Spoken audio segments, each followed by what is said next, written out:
A shell is projected from a level ground with velocity 20 meter per second at 45 degrees to the horizontal.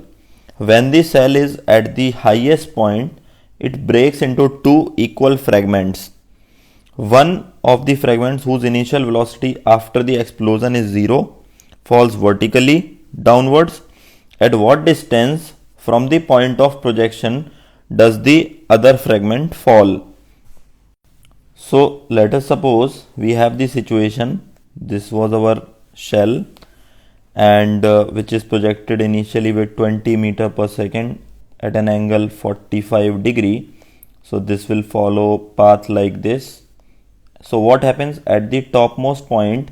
This shell actually breaks down into two equal fragments. So suppose that initially shell has the mass m when it was projected, and at the highest point this shell actually converted in two masses, okay, like this. So this is m mass, this is m by 2 mass, and this is also m by 2 mass, because equal masses are there.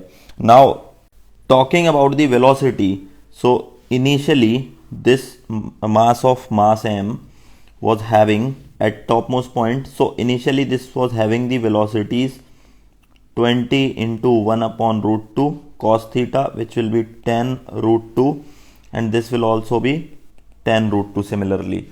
Now now at topmost point this will only have this velocity, which one? Horizontal component of the velocity, so mass m, and component, horizontal component is 10 root 2 meter per second. What about these two? So this is at rest, so of course this particle, another of mass, let's say velocity is v by v, mass m by 2. So now momentum has to be conserved. So using momentum conservation, P initial will be equal to P final, because there is no external force, right?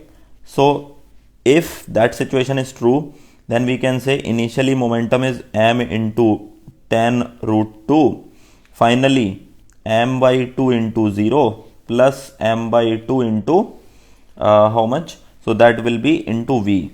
Now calculating this, m into 10 root 2 will be m by 2 into v. This m cancelled out, v will be equal to 20 root 2 meter per second. So we get the velocity of the another particle is 20. Now suppose this particle, which particle? Another of mass m, actually goes like this and falls at this point.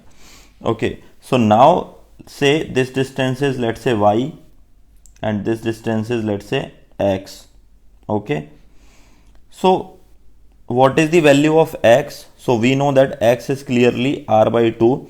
What is the value of r for the initial one? That would be u square sine 2 theta by g, where we know that theta is equal to 45 degree and u is equal to 20 meter per second. G is obviously 10 meter per second square. So if you put the values, 1 upon 2 into 20 into 20, sine 2 theta will be 1 because sine 90, and that will be 10. So 10 into 2 cancelled out, so 20 meters. So we get what is the value of x.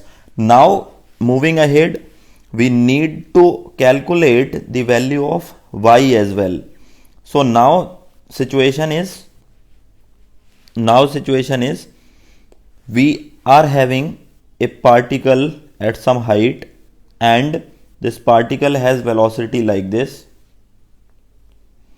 Particle mass is m by 2, velocity is 20 root 2 meter per second. So we want to calculate the range of this particle. So this is going to be the y value. So we can simply say y is equal to v into t. So this v will be is equal to 20 root 2, and t we need to calculate, let's say, equation number 1. So now we know that this particle doesn't have any kind of velocity in horizontal direction. So can we calculate the value of this h? Yes, from the previous one we know the value of h, which is u square sine square theta by 2g. So if you put it 20 into 20 sine square theta, that means 1 upon root 2, which will give you 1 upon 2 by 2g. That means into 20. 20 cancel out, so this is 10. So that means that is 10 meters, right? Now you got the value of 10 meters. So what you can do in this case, now you can calculate the value of time. So you know that h is equal to half gt square. So from there time will be under root of 2h by g. So if you put these values, so you get 2 into h is 10 by 10, which will give you root of 2. So root 2 seconds. So now once you get this value, you can get the value of y, which is 20 root 2 into root 2 second, which will give you 40 meters. And initially we calculated the value of x, which was 20 meters, correct? So 40 meters and 20 meters. But we don't know these things. We don't want these things. We want finally total distance. So total distance is going to be x plus y, which is 20 plus 40 and which is 60 meters.